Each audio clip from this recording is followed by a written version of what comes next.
Your favorite shopping destination, Value Zone Hypermart. ఇప్పుడు మన అమీర్పేట్లో pillar number 1081 వద్ద. సో ఒక కమెంట్ చేయలేను, ఒక ఒపీనియన్ పాస్ చేయలేను. ఓకే ఓకే ఆయన మీద ఓకే జడ్జిమెంట్ మాట తర్వాత అందుకని ఒక కమెంట్ చేయలేను. ఆయన ఇలాంటి వాడు కాబట్టి అని అనలేను. ఇంత లాంగ్ జర్నీ చేశారు కదా, ఎక్కడ మీకు అనిపించలేదు ఈయన బయట ఇది కాదు? బయట చెప్పే ప్రతి మాటకు ఒక అర్థం కనపడుతూ ఉంటుంది నాకు. ఓకే, దాని వెనకాల ఒక పర్పస్ ఉంది, దానికోసం మాట్లాడుతున్నాడు ఆయన ఆ మాట. అలాంటి మాట మాట్లాడితేనే వాళ్ళతో కనెక్ట్ అవుతాడని అనిపిస్తుంది. అంత కనెక్ట్ అయ్యేది కూడా. ఓకే, ట్విట్టర్లో ప్రతిసారి ప్రతి ఇష్యూకి రియాక్ట్ అవ్వడం, ప్రతి కాంట్రవర్షియల్ ఇష్యూకి రియాక్ట్ అవ్వడం ఉన్నది, దాని పట్ల మీరు ఎట్లా, మీ ఎక్స్ప్రెషన్ ఏంటి? ఏం లేదు అమ్మ, మళ్ళీ దీని మీద వేస్తాడేనా అని అనుకుంటాను. డొనాల్డ్ ట్రంప్ గెలుస్తాడని 2 నెలల ముందు చెప్పాడు, 3 నెలల ముందు. ఆ ట్వీట్స్ అది నేను ఫాలో అవుతుంటాను. ఆయన ట్వీట్స్ అది ఏంటి ఇంత సాంగ్గా చెప్తున్నారు ఏంటి, అందరూ ఎల్లరే అంటున్నారు కదా అని అనుకున్నా. అంటే అది అర్థమవుతుందా నీకు? అదే ఓకే, ఆ ప్లేన్లో ఉన్నాడు ఆయన. ఓకే, సో అందుకని నాకు ప్రతి దాంట్లోనే ఏదో ఒక ఇది కనపడుతుంటుంది. ఎందుకు ఇది పడింది అంటే ఊరికినే ఏమంటే టైంపాస్ కోసం, లేకపోతే ఒక పబ్లిసిటీ కోసం, ఒక చీప్ పబ్లిసిటీ కోసం కాదు. ఓకే, డెఫినెట్గా ఓకే, అన్నిటికీ ఒక పర్పస్. ఓకే, అది వర్కౌట్ అవుతుంది ఆయనకి. అండ్ మీ సినిమాలలో అంటే ఫేమస్ ఇప్పుడున్న రెగ్యులర్గా నడుస్తున్న కమెడియన్స్ కానీ క్యారెక్టర్ ఆర్టిస్ట్ కానీ పెట్టుకోకపోవడానికి కారణం ఏంటి? బ్రహ్మానందం గారు లాంటి వాళ్ళని బ్రహ్మానందంగా చేశారు ఒకటి ఏదో అక్కడ అంతవరకే. నేను ఆర్టిస్టుల మీద, యాక్టర్స్ మీద, స్టార్స్ మీద డిపెండ్ అయ్యే సినిమాలు తీసేవాడిని కాదు. స్టార్స్ తోటి సినిమాలు తీసేవాడిని కాదు. నేను సినిమా తీసే సినిమాకి అవసరం అనుకున్న యాక్టర్ దగ్గరికి వెళ్తాను. అతను స్టార్ అవ్వచ్చు, స్టార్ కాకపోవచ్చు. ఓకే, నాకు సూటబుల్గా ఎవరు ఉన్నారు వాళ్ళతోటి ఓకే అని. సో అందుకని బహుశా అది ఈ సినిమాకి సెట్ ఈ బ్యాచ్ అందరూ ఉండాలి అని ఉండదు. కథలో ఈ క్యారెక్టర్స్ ఇవి ఉన్నాయి, దీనికి ఎవరెవరు సరిపోతారు కరెక్ట్గా ఓకే అనే దాని మీద ఉంటుంది. వాళ్ళు ఎప్పుడు అదే ఫాలో అవుతుంది. వాళ్ళు ఎప్పుడు మిమ్మల్ని అడగడం జరగదా? అడుగుతారు కనపడలా, చెప్తా ఉంటాను ఏదో ఒకటి మామూలే. ఇప్పుడు గులాబీ సినిమా ఉంది, జీవా కంటే గొప్పగా ఎవరు ఉంటారు ఆ సినిమాలో? ఇంపాసిబుల్. మరి అప్పుడు ఏం చేస్తాం? మన ఇమాజినేషన్ అలా ఉన్నప్పుడు కంపల్సరీ దాన్ని తగ్గ ఉన్న ఎత్తుక్కుంటాను, దగ్గరగా ఉన్నాం.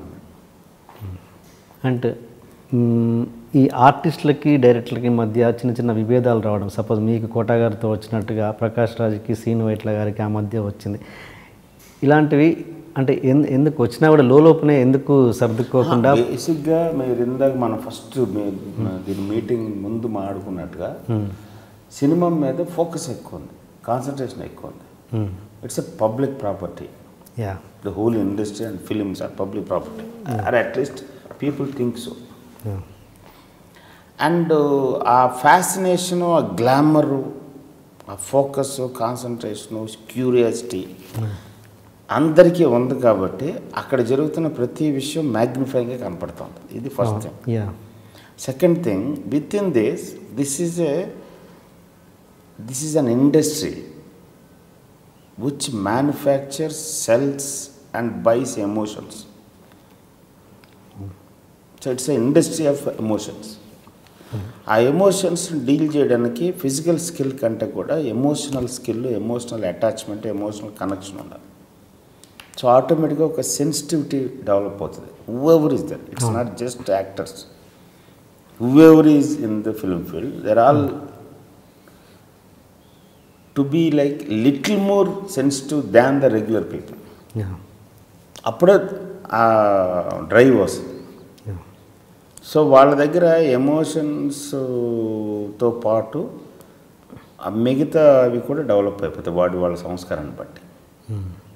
అంటే ఒక్కసారి సక్సెస్ రాగానే ఇది నా వల్లే వచ్చింది, నేనే దీనికి రీజను, నాకే సక్సెస్, నేను చాలా గొప్పవాడిని, నన్ను వీళ్ళందరూ గౌరవించాలి, నా కింద వీళ్ళందరూ పడి ఉండాలి, నాతో పని చేయాలి, నేను చెప్పినట్టే వినాలి, ఈ డెవలప్ అయిపోతాయి. దానికి ఎగ్నెస్ట్గా ఏదైనా ఒక్క స్టెప్ రాంగ్ది పడినా ఆ స్టెప్ తాలూకు ఓనర్ అయిన మనిషి మీద రిఫ్లెక్ట్ అయిపోతుంది. ఓకే. స్పాట్లో కంట్రోల్ చేసుకోలేరు కాబట్టి టప్పమంటే ఏదో మాట అంటాడు. యువతలోడు కూడా ఈక్వల్గా సెన్సిటివ్గా ఉంటాడు కాబట్టి ఇటు రియాక్ట్ అవుతాడు దానికి. దీన్ని మధ్యలో ఉన్న మీడియా ఏదైతే ఉందో వాళ్ళకు ఉపయోగం కాబట్టి వాళ్ళ ఎజెండాలు వేరు, టీఆర్పీలు మేము ముందు పట్టేసుకున్నాం కాబట్టి దీన్ని బూస్ట్ చేయడం ట్రై చేస్తాం. వాళ్ళు ఇన్ఫ్లేట్ చేస్తారు దాన్ని. అది ఇన్ఫ్లేటెడ్గా కనపడుతుంది బయట. పొద్దున వైట్ల సీను ప్రకాష్ రాజ్ కొట్టేసుకున్నారు. కట్ చేస్తే 1 month తర్వాత ప్రకాష్ రాజ్ బర్త్డేలో వాళ్ళిద్దరు హక్ చేసుకున్నారు. అది ఎవడు రాయడు, because that is not interested. అది మీ విషయంలో మీకు ఎప్పుడు జరగలేదు అది ఏంటి అంటే నా వల్లే సినిమా అన్నది మీరు ఎప్పుడు ఫీల్ అవ్వలేదు? బికాజ్ ఎప్పుడు బాస్ దగ్గర ఉన్నాం కాబట్టి బాస్ దగ్గర ఎప్పుడు చూడలేదు అలా. Those kind of silly things, small things. Okay.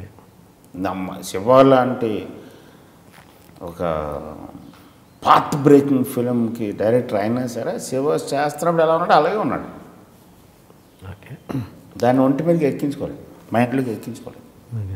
Scene Vaitla Prakash Raj గారి విషయానికి వస్తే మీరు ఓకే వాళ్ళకి అలాంటి పట్టింపు లేవు అన్నారు. మరి వాళ్ళే కదా ప్రెస్కి ఎక్కింది, వాళ్ళే కదా వాళ్ళకి అలాంటి పట్టింపు లేవు అంటే అందులో రియాక్ట్ అవుతున్నారు. ఎమోషనల్ కూడా అలాంటి ఇంకో స్టెప్ ప్రశ్న పిలిచి ఇటో స్టేట్మెంట్ అటో స్టేట్మెంట్ ఇచ్చేసుకుని ఫైనల్గా టీవీ ఛానల్స్కి టీఆర్పీలు పెంచారు తప్ప పర్సనల్గా 15 రోజుల తర్వాత మళ్ళీ ఇద్దరు కలుసుకుని మాట్లాడుకున్నారు.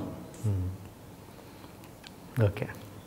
అండ్ ఇంకోటి కోట గారి విషయం దగ్గర మీరు వాళ్ళ అబ్బాయి అప్పుడు ఆ మధ్య మీకు డిస్ప్యూట్స్ అంటే మీరు మాట్లాడుకోవడం లేదు కదా. కోట గారి అబ్బాయి చనిపోయినప్పుడు మీరు వెళ్ళడం జరిగిందండి?